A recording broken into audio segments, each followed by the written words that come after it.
এই শুরু হলো আজকের দিন। শীতের এই সকাল, কারো হয় সূর্য ওঠার আগে, কারো ঘুম বেলা গড়িয়ে ভাঙলেও দিন কিন্তু বসে থাকে না। সকালেই তাই আপনাদের সাথে নিয়ে শুরু করতে চাই একটি চমৎকার দিন। আমরা মনে করি প্রতিটি দিনই সবচেয়ে সেরা, তাই দিনটি আরো সুন্দর হয়ে উঠুক সবার জন্যে। চ্যানেল 24-এর সকালের আয়োজন সবাইকে নিয়ে নতুন দিনটিকে সফল ও সুন্দর করার আয়োজন। শুভ সকাল, আমন্ত্রণ কেওয়াইস্টিল নিবেদিত সকাল 24-এ। আজ রবিবার 16 অগ্রহায়ণ 1431 বঙ্গাব্দ এবং 1 ডিসেম্বর 2024 খ্রিস্টাব্দ। আপনাদের সাথে রয়েছি আমি শাইকা তাবাসসুম। দর্শক, বলছিলাম আজ 1 ডিসেম্বর, বছরের শেষ মাসের প্রথম দিন। আজকের এই দিনটি কিন্তু ঐতিহাসিকও বটে। দর্শক, আমরা জানবো আজকের এই দিনটি কেন ঐতিহাসিক, কি কি উল্লেখযোগ্য ঘটনা আজকের এই দিনে ঘটেছিল। চলুন তবে জেনে আসি। 1918 সালের আজকের এই দিনে আইসল্যান্ড ডেনমার্কের কাছ থেকে স্বাধীনতা লাভ করে। 1958 সালের এই দিনে মধ্য আফ্রিকা প্রজাতন্ত্র ফ্রান্সের কাছ থেকে স্বাধীনতা লাভ করে। 1980 সালের এই দিনে বাংলাদেশে প্রথমবার রঙিন টেলিভিশনের সম্প্রচার শুরু হয়। 1981 সালের আজকের দিনে এইচআইভি ভাইরাসের অস্তিত্বের ব্যাপারে আনুষ্ঠানিক ঘোষণা দেওয়া হয়। 1990 সালের এই দিনে ব্রিটেন ও ফ্রান্সের মধ্যে প্রাথমিকভাবে টানেলের সংযোগ স্থাপন করা হয়। দর্শক, আজকের এই দিনটি কেন ঐতিহাসিক আমরা তো জানছিলাম। এবারে আমরা জানবো আজকের এই দিনটি অর্থাৎ 1 ডিসেম্বর, এই দিনটিতে কোন কোন বিখ্যাত ব্যক্তির জন্ম নিয়ে দিনটিকে আরো বিশেষ করে তুলেছেন। তাদের শুভেচ্ছা জানাবো, সেই সাথে তাদের কয়েকটি বিশেষ বিশেষ কাজ নিয়েও আমরা এক নজরে জেনে নেব। 1761 সালের এই দিনে জন্মগ্রহণ করেন ভাস্কর্য শিল্পী মাদাম তুসো। তিনি ম্যারি তুসো মোমের ভাস্কর্য শিল্পী হিসেবে পরিচিত। তার পুরো নাম আনা মারিয়া গ্রোসলস। তিনি মাদাম তুসো জাদুঘরের প্রতিষ্ঠাতা হিসেবে বিশ্ব দরবারে অত্যন্ত সুপরিচিত ব্যক্তিত্ব। মোমের জাদুঘরটি যুক্তরাজ্যের লন্ডনে অবস্থিত।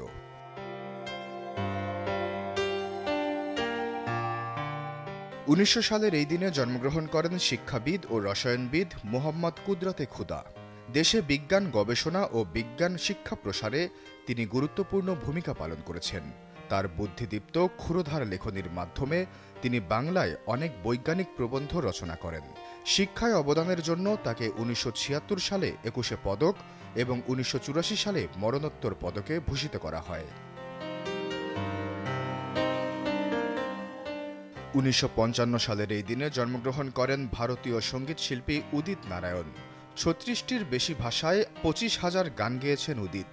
তার অর্জনের তালিকায় রয়েছে 4টি জাতীয় চলচ্চিত্র পুরস্কার ও 5টি ফিল্মফেয়ার পুরস্কার। বিবিসির সর্বকালের সর্বশ্রেষ্ঠ বলিউডের 40টি গানের তালিকায় উদিত নারায়ণের গাওয়া 21টি গান স্থান পেয়েছে। 1935 সালের এই দিনে জন্মগ্রহণ করেন মার্কিন চলচ্চিত্র পরিচালক ও অভিনেতা হেউড অ্যালেন। জীবিত মার্কিন চলচ্চিত্র পরিচালকদের মধ্যে অ্যালেন বিশেষ সম্মানিত। রচনা ও পরিচালনার পাশাপাশি তিনি মূলধারার অনেকগুলো ছবিতে অভিনয় করেছেন। অ্যালেন তার কর্মজীবনের স্বীকৃতিস্বরূপ অনেক পুরস্কার ও সম্মাননা লাভ করেছেন। তিনি 9 বার বাফটা পুরস্কার অর্জন করেন।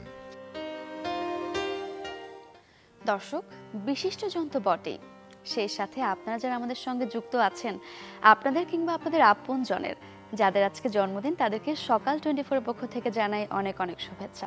দর্শক, এবার একটি আপনাদের চমৎকার তথ্য দেব। আমরা চলে যাব জয়পুরহাটে। জয়পুরহাটে একটি বাগানে গাছে গাছে ঝুলছে কাঁচা পাকা কমলা। কিছু গাছে এসেছে ফুল।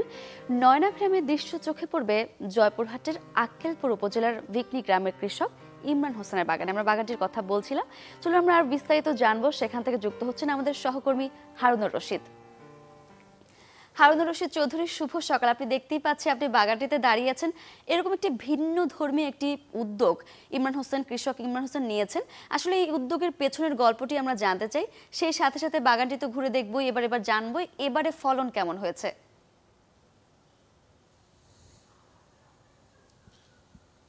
সারিকা, শুভ সকাল। আমি এই মুহূর্তে তো দাঁড়িয়ে আছি শীতের এই সকালে একটি কমলা বাগানে। এখানে যে সৌন্দর্য, এখানে যে এই ময়নাভিরাম দৃশ্য এটি না দেখলে বোঝানো মনে দেয়। এখানে এই কমলা বাগানটি তৈরি করেছেন কিন্তু জয়পুরহাটের আক্কেলপুর উপজেলার ভিকনি গ্রামের একজন কৃষক এবং উদ্যোক্তা ইমরান হোসেন। তো তিনি কিন্তু প্রথমে এটি জানিয়েছিলেন, সে কিন্তু ইউটিউব দেখেই কিন্তু এই কমলা বাগানটি সে তৈরি করেছিলেন।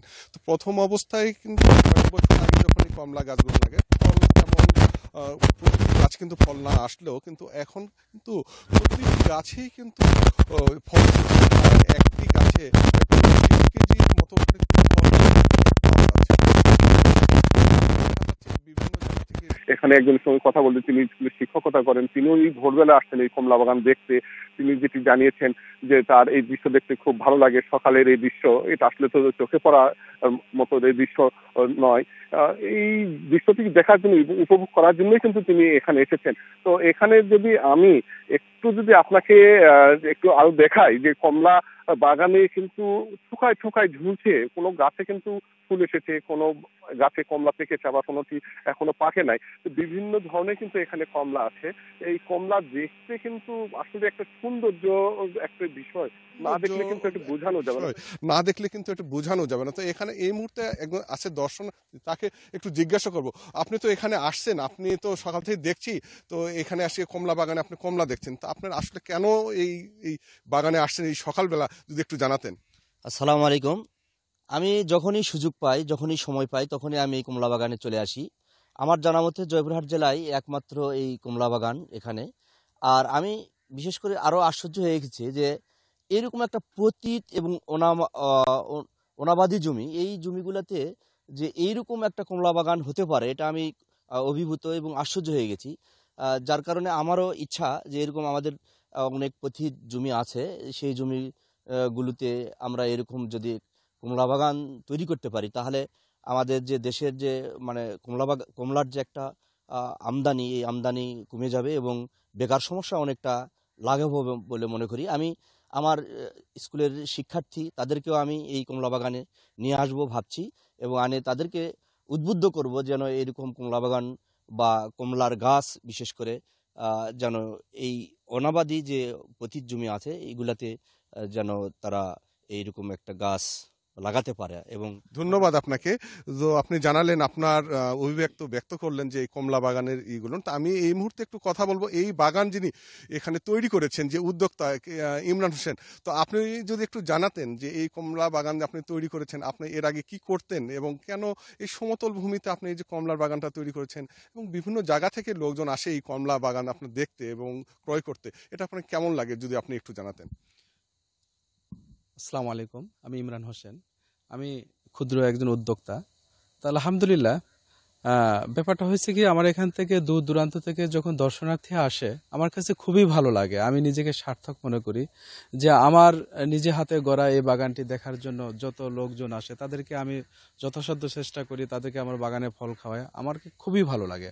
আর আসলে এই বাগানে আসা, এই চাষে আসা আমার ব্যবসায়িক মন্দার কারণে 2020 সালে আমি এই কমলা চাষে আসি।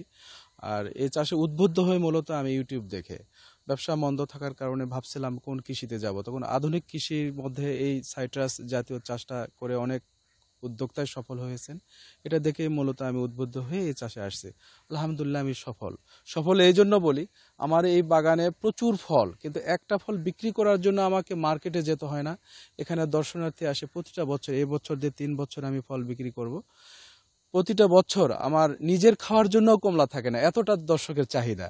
আর এত সুমিষ্ট ফল, আসলে বাজারে যে ফলগুলো আমরা কিনে খাই, ওই ফলের সঙ্গে এই ফলের একটু পার্থক্য আছে। পার্থক্যটা এই রকমের যে এই ফলে সুন্দর একটা অ্যারোমা থাকে, আর মিষ্টতা আলহামদুলিল্লাহ ওই সব কমলার চাইতেও অনেক বেশি।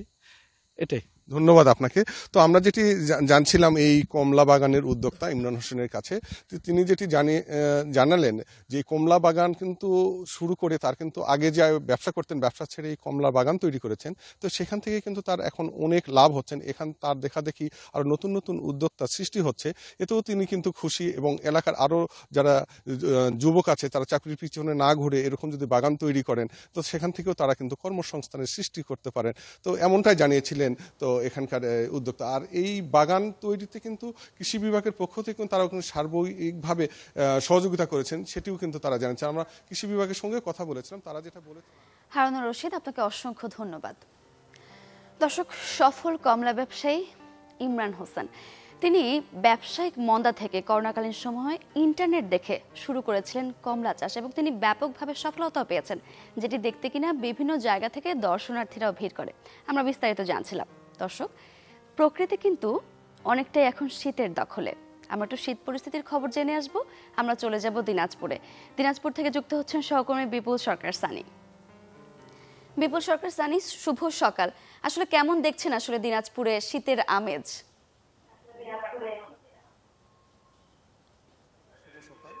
আপনি যেমন বলছেন, প্রকৃতি কিন্তু তার রূপ পাল্টাতে শুরু করেছে এবং অবস্থানগত কারণে যেসব এলাকায় বেশি শীত কয়েকদিন ধরে দেখেছি যে দিনাজপুরে কিন্তু তাপমাত্রা ক্রমান্বয়ে কমছে।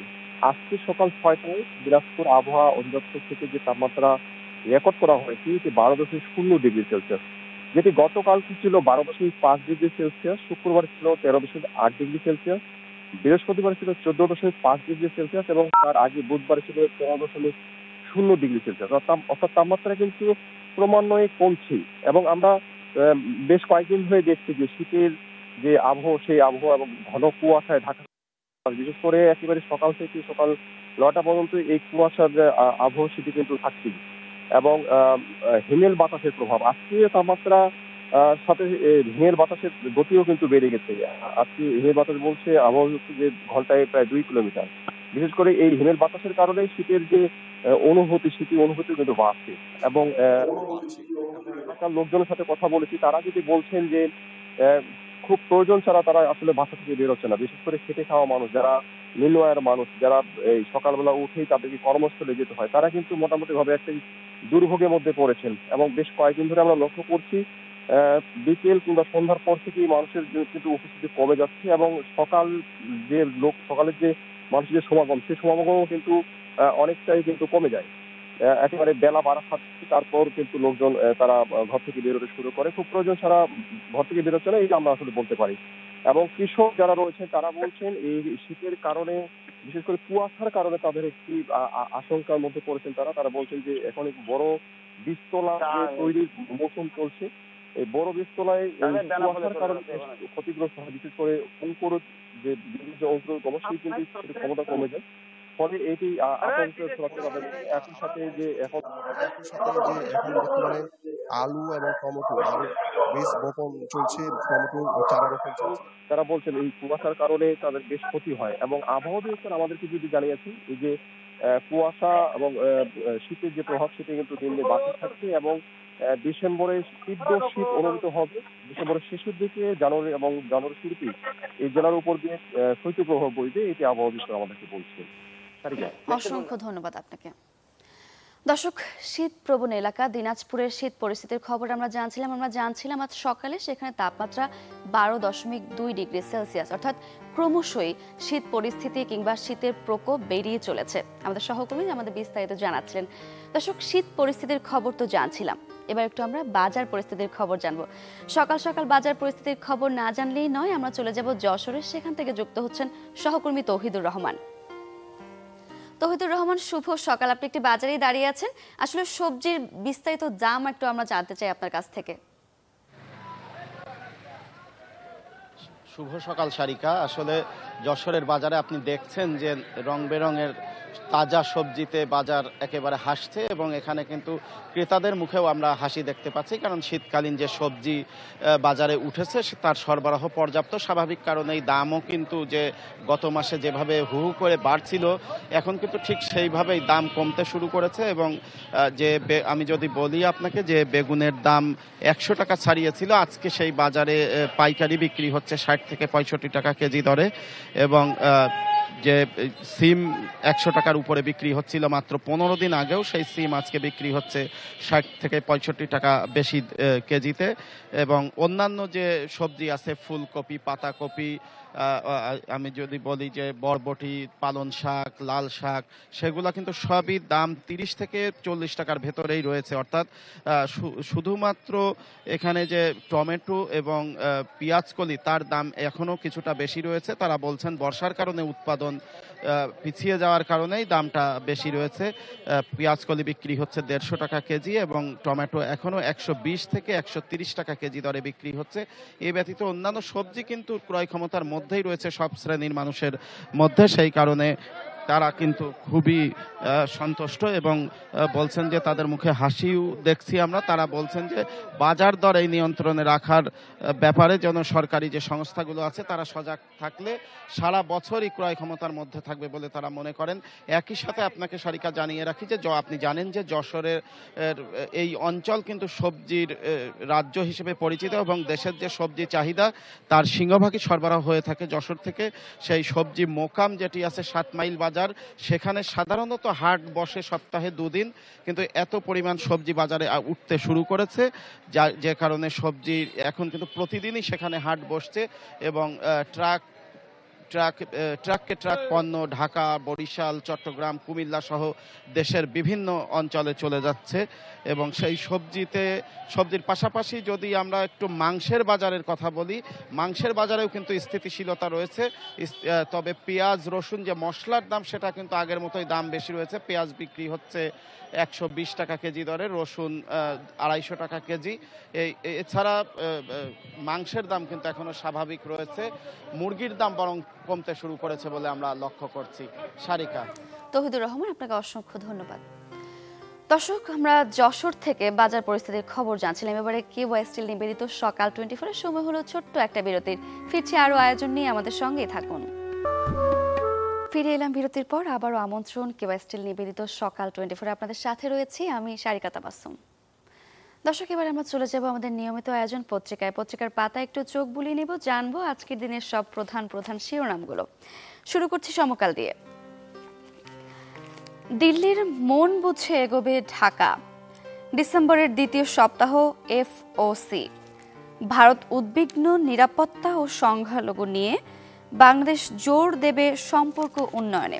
পাশাপাশি অবস্থান বদলে যে কারণে ছাপানো হচ্ছে টাকা, মূল্যস্ফীতিতে প্রভাব নির্ভর করবে কতদিন, এই টাকা বাজারে থাকবে তার উপর, বলেছেন ডক্টর জাহিদ হোসেন, অর্থনীতিবিদ। অভ্যুত্থানের রক্তস্নাত বাংলাদেশে এলো বিজয়ের মাস। জুলাই আগস্টে ছাত্র জনতার অভ্যুত্থানের রক্তস্নাত বাংলাদেশে এলো বিজয়ের মাস ডিসেম্বর, তাই নিয়ে একটি শিরোনাম করা হয়েছে। আমরা সমকালের পরে চলে যাব প্রথম আলোতে।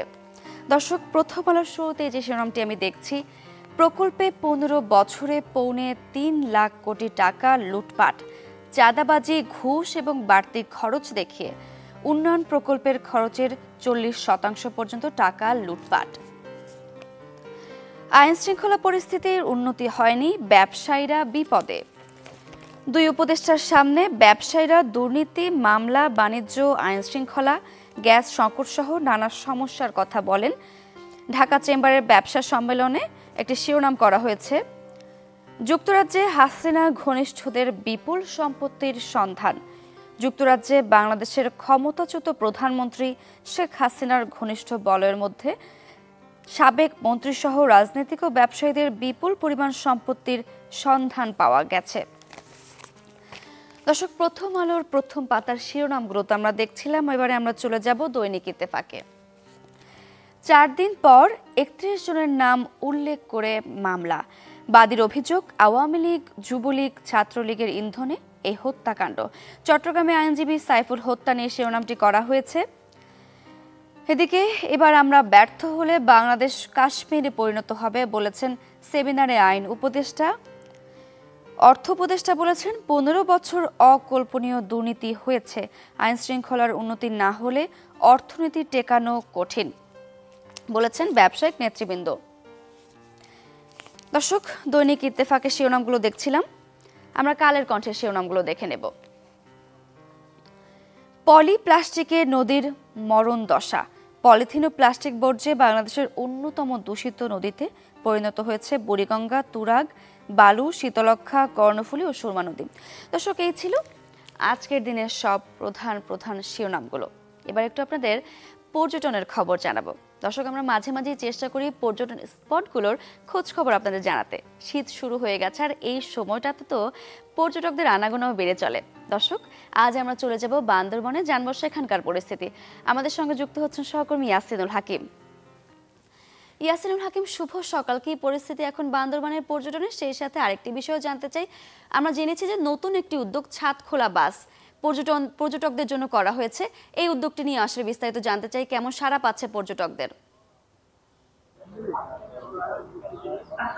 সারিকা, আসলে দীর্ঘদিন পর প্রাণ ফিরে পাচ্ছে পর্যটন নগরী বান্দরবান। আমরা আসলে যদি বলতে চাই, প্রায় 2022 সাল থেকে নানা ঘটনার কারণে নানাভাবে কিন্তু পর্যটন স্পটগুলোতে নিষেধাজ্ঞা বা পর্যটক ভবনে নিরুৎসাহিত করার জন্য প্রশাসনের পক্ষ থেকে বারবারই গণবিজ্ঞপ্তি দেওয়ার কারণে কিন্তু পর্যটক অনেক আসলে জিমিয়ে পড়েছিল পর্যটন স্পটগুলো।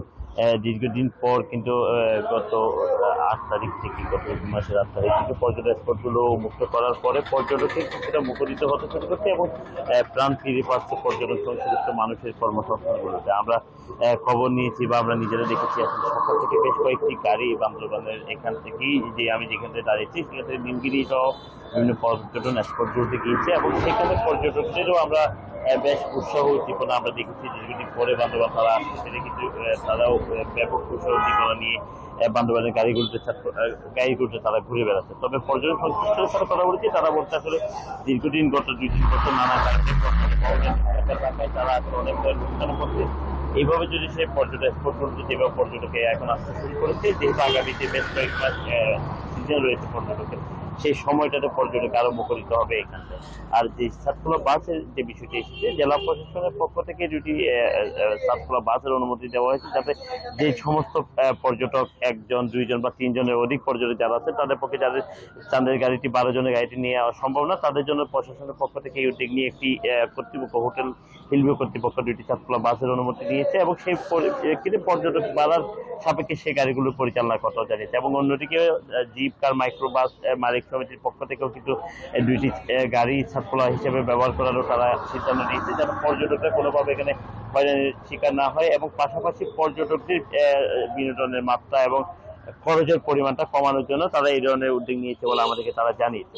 তবে আমি জেলা প্রশাসনের সাথে কথা বলেছিলাম, জেলা প্রশাসক শাহ মুজাহিদুদ্দিন আমাদেরকে জানিয়েছে বান্দরবানের যে 3টি উপজেলা এখনো পর্যন্ত নিষেধাজ্ঞা বা নিরুৎসাহিত করা হচ্ছে পর্যটকদের, সেগুলো পর্যটকদের কথা বিবেচনা করে এখন কোর কমিটি গঠন করা হয়েছে। সেই কোর কমিটির সিদ্ধান্ত অনুযায়ী সেই পর্যটন স্পটগুলো দ্রুত সময়ে খুলে দেওয়া হবে এবং পাশাপাশি পর্যটকদের নিরাপত্তা, পর্যটকদের জন্য নতুন নতুন বিভিন্ন স্পটগুলো খোলার কথা তিনি জানিয়েছে। ইতিমধ্যে প্রান্তিক লেক, প্রবাদ, চিম্বক, নীলগিরি সহ বেশ কিছু পর্যটন খোলা রয়েছে এবং বান্দরবানে যে 74টি পর্যটন স্পট রয়েছে তার মধ্যে 2-1টি ব্যতীত প্রায় পর্যটন স্পটগুলো খোলা থাকার কারণে পর্যটকরা নির্দ্বিধায় বান্দরবানে ঘুরে বেড়াতে পারে।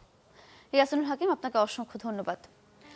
দর্শক, আমরা বান্দরবানের পর্যটন পরিস্থিতি নিয়ে জানছিলাম। সেই সাথে শেষ হলো আজকের আয়োজন। দেখা হবে নতুন দিনে নতুন সব তথ্য আর আয়োজন নিয়ে। সে পর্যন্ত ভালো থাকুন, সুস্থ থাকুন। সবাইকে আরও একবার জানাই শুভ সকাল।